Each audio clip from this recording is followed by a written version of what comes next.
This is Gary. This is a volcano. This is Gary's house that he rebuilt after the 2010 eruption covered the other house he had just a few feet away. Find out what's up with Gary.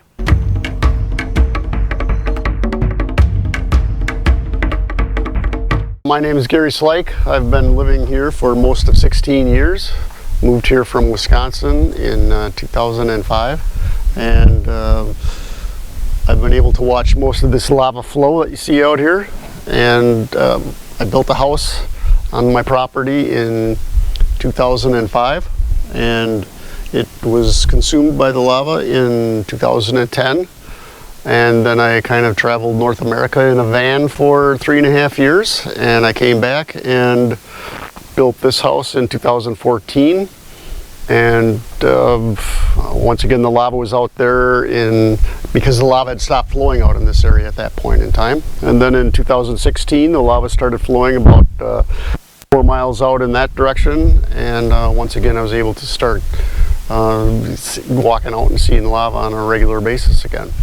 So I've been making my living off of the lava flows since my house burned down, basically. You know, for the first few years it wasn't very much because I was traveling in a van in North America, so I didn't sell too many. But when I came back here, the road ended right at the end of my driveway at that point in time, and there was a viewing area for the lava viewing area was right there, and so I just put a sign at the end of my driveway, lava info, and people started coming here, and I would tell them what I know about the lava flows and the volcano, and I get to meet people from all over the world, and they share their experiences with me, and it's been a great life, actually, you know, and the weather's a lot better than Wisconsin here. So I guess I rebuilt this house. A couple reasons I bought the property are that they don't force you to get any building permits here. That way I could build whatever I want and I could do all the work myself. I've been a carpenter most of my life. And another reason I bought the property is that there are no utilities here, and so I want it to be off-grid, so all my electricity comes from solar power and all my water comes from water catchment tanks off of the roof. And I can grow most of my own food, so I can be fairly self-sufficient here. So it's been a great life, I'd have to say. And I don't know if your camera picks it up, but you can see the ocean out there. I never could see the ocean before the lava flows. So the lava flows, you know, you can look at it any way you want. It's destruction, you can look at it that way, but I knew when I built here there was a good chance that the lava could take my house, and I'm smart enough to come back and rebuild on the same property below the world's most active volcano. So that should tell you something about where I'm coming from, I guess. But nature's been the only thing that's ever made sense to me in my life, I'd have to say. That's been the thing that's grounded me. So. Okay, so I tried to explain how the volcano works using this poster and these maps, and how the volcano works itself is that you have the main throat of the volcano up in the national park. It's the Halemaumau crater, and that's basically where it comes up out of the earth. And then you have what they call the rift zone. It's like a giant crack in the earth that runs for about 60 miles. It's like a conduit for the lava. Anywhere along that rift zone is where the lava can come out of and flow on the surface easily. This is the Pu'u'o'o vent on the East Rift Zone, and that's where the lava was coming out of for over 35 years, covering all of this area in lava that you see out here. Now, the lava would change course every year or two, where it was flowing out of that Pu'u'o'o vent, and on this map you have the dates and the areas that it was covering on those individual flows. And so the last flow that was out in this area is where I put the red line on the map, and we're right about where I put the X here. Now this flow changed course where it was coming out of the Pu'u'o'o vent in May of 2016 and started coming down the mountain.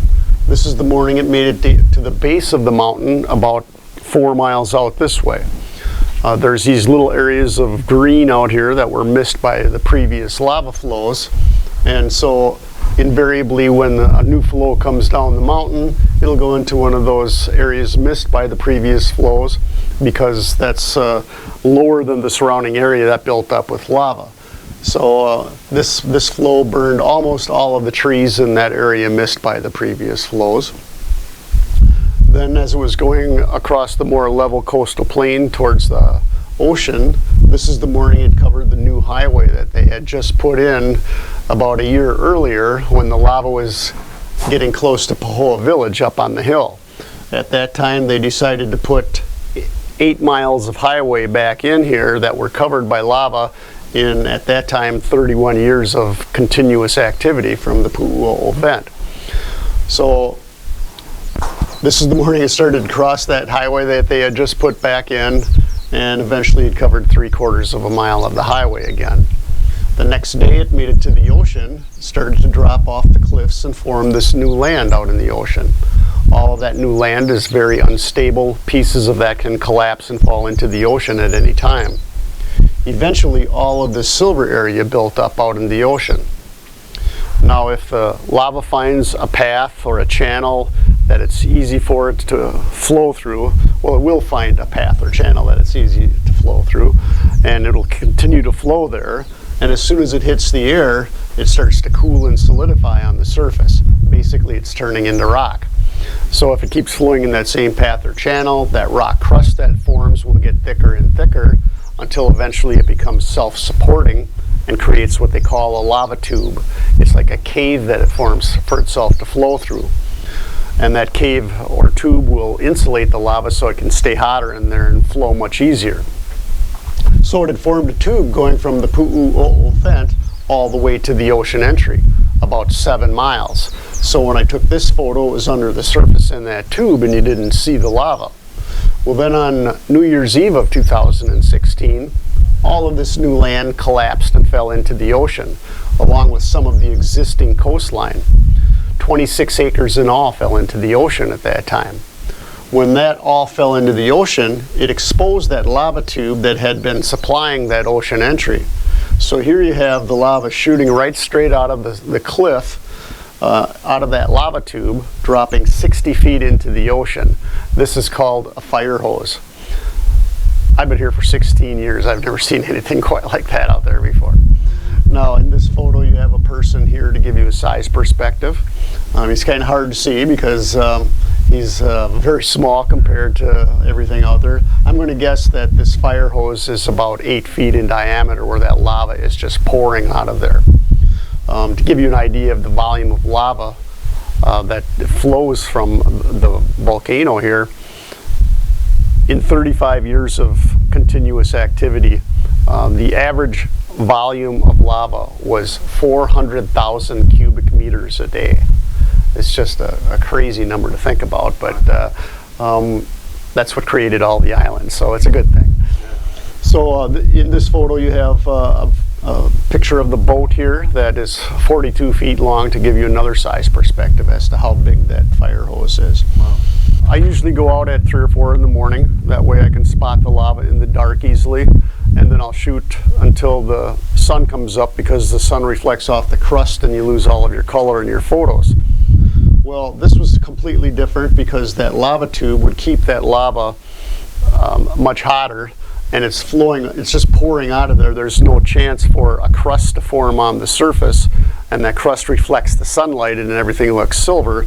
So this was, when it was totally dark, it would be white hot, and as it would start to turn light, it would turn yellow, and then when the sun came up and usually you lost all of your color, it would be this bright orange, because that's able to keep the heat in that tube, that's 7 miles coming from the Pu'u'o'o vent, and there's no way that can start to cool and solidify pouring out of there at that speed. So now this particular flow had a very weak tube system, so it kept breaking out of those lava tubes. I would say for the 2 years that this flow was happening, I probably could see lava on the side of the mountain up here at least half of the time, probably 3/4 of the time. I could see red rivers of lava when it would get dark at night. I could see them from my bed at night, so that's you know, not for everybody, but it's okay for a lava addict to be able to see lava from his bed. So then we started having the events that ended this flow and started the 2018 flow, which everybody seems to have heard about. And so the way the volcano works, it has what they call a deflation-inflation cycle. So when it's deflating, the pressure is less from the magma that's coming up from the earth, and so the whole volcano deflates a little bit. If there's a lava lake inside of the main throat of the volcano or anywhere else on the rift zone, those lava lakes will go down because the pressure is less. And then when it inflates, the whole mountain gets bigger, the lava lakes would come up. If there are surface flows, the volume of the surface flow is up. So it's just kind of deflating, inflating. I liken it to the heartbeat of the planet. And so it'll go through a deflation-inflation cycle from maybe 5 times a day to 5 times a month. And so for the whole month of April of 2018, while this flow was still happening, it was just on an inflation cycle all the time. It wasn't deflating. So the pressure was building but not releasing. Then we started having hundreds, if not thousands, of earthquakes more than usual every day. And so you knew something was going to happen. Well, then on May 4th of 2018, we had a 6.9 earthquake, and that's when everything changed. So once again, you have the rift zone that serves as like a conduit for the lava. It goes from 4,000 feet elevation down to sea level. Well, there must have been some blockage in the rift zone that kept it from going any further than the Pu'u'o'o vent at 2,600 feet elevation. That 6.9 earthquake that we had removed the blockage. The lava could start moving down the rift zone again. The lava lake inside of Pu'u'o'o dropped out of sight. It was the end of 35 years of continuous activity out here. The lava lake inside of Halema'u dropped over 300 meters or 1,000 feet in 24 hours and kept going down.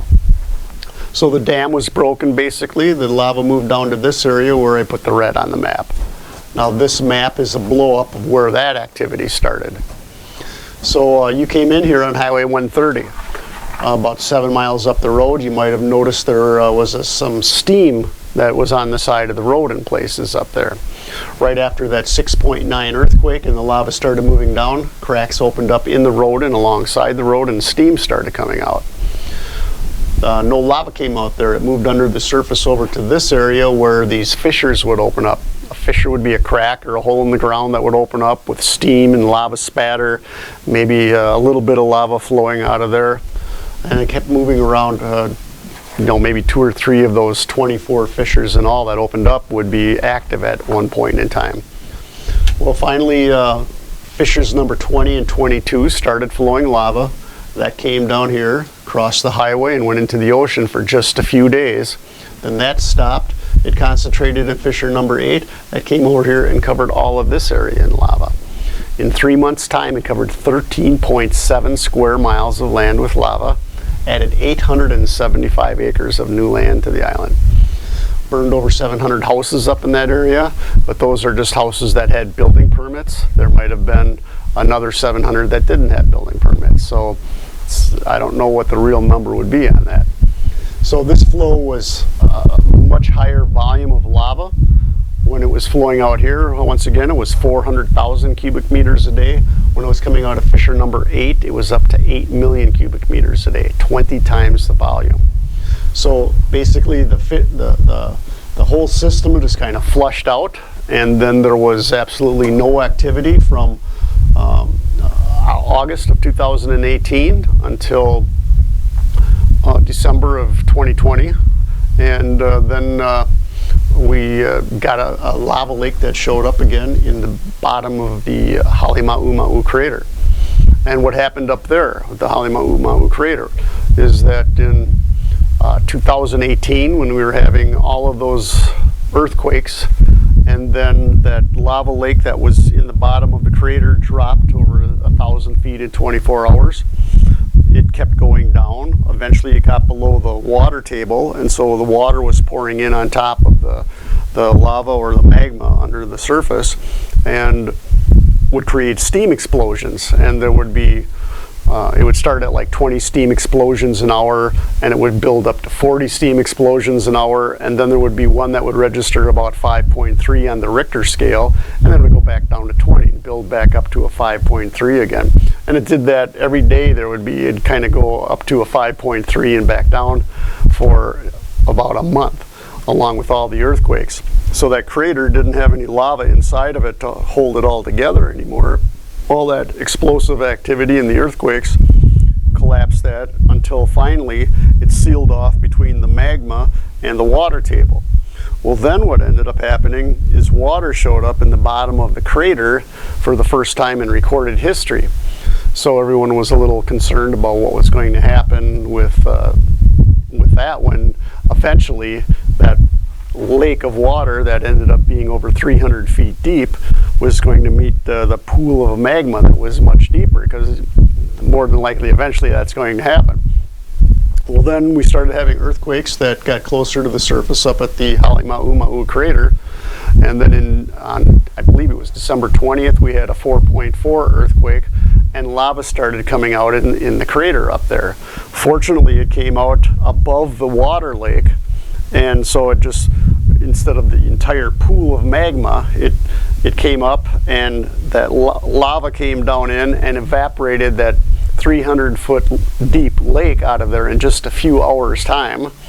There was some explosive activity, but nothing like if it would the entire body of water met the entire body of magma. So that was all gone, and now there's a lava lake in the bottom of that crater, and that crater that, after all that earthquake activity and explosions and everything in 2018, ended up being 1,900 feet deep. Well, the lava lake is now 750 feet deep in there right now. So that's the only lava to be seen anywhere in Hawaii at this point in time, or since August of 2018. So it's pretty boring out here at this point in time. There's no lava flowing, so we'll see what Madam Pele has in mind for us at some point in time.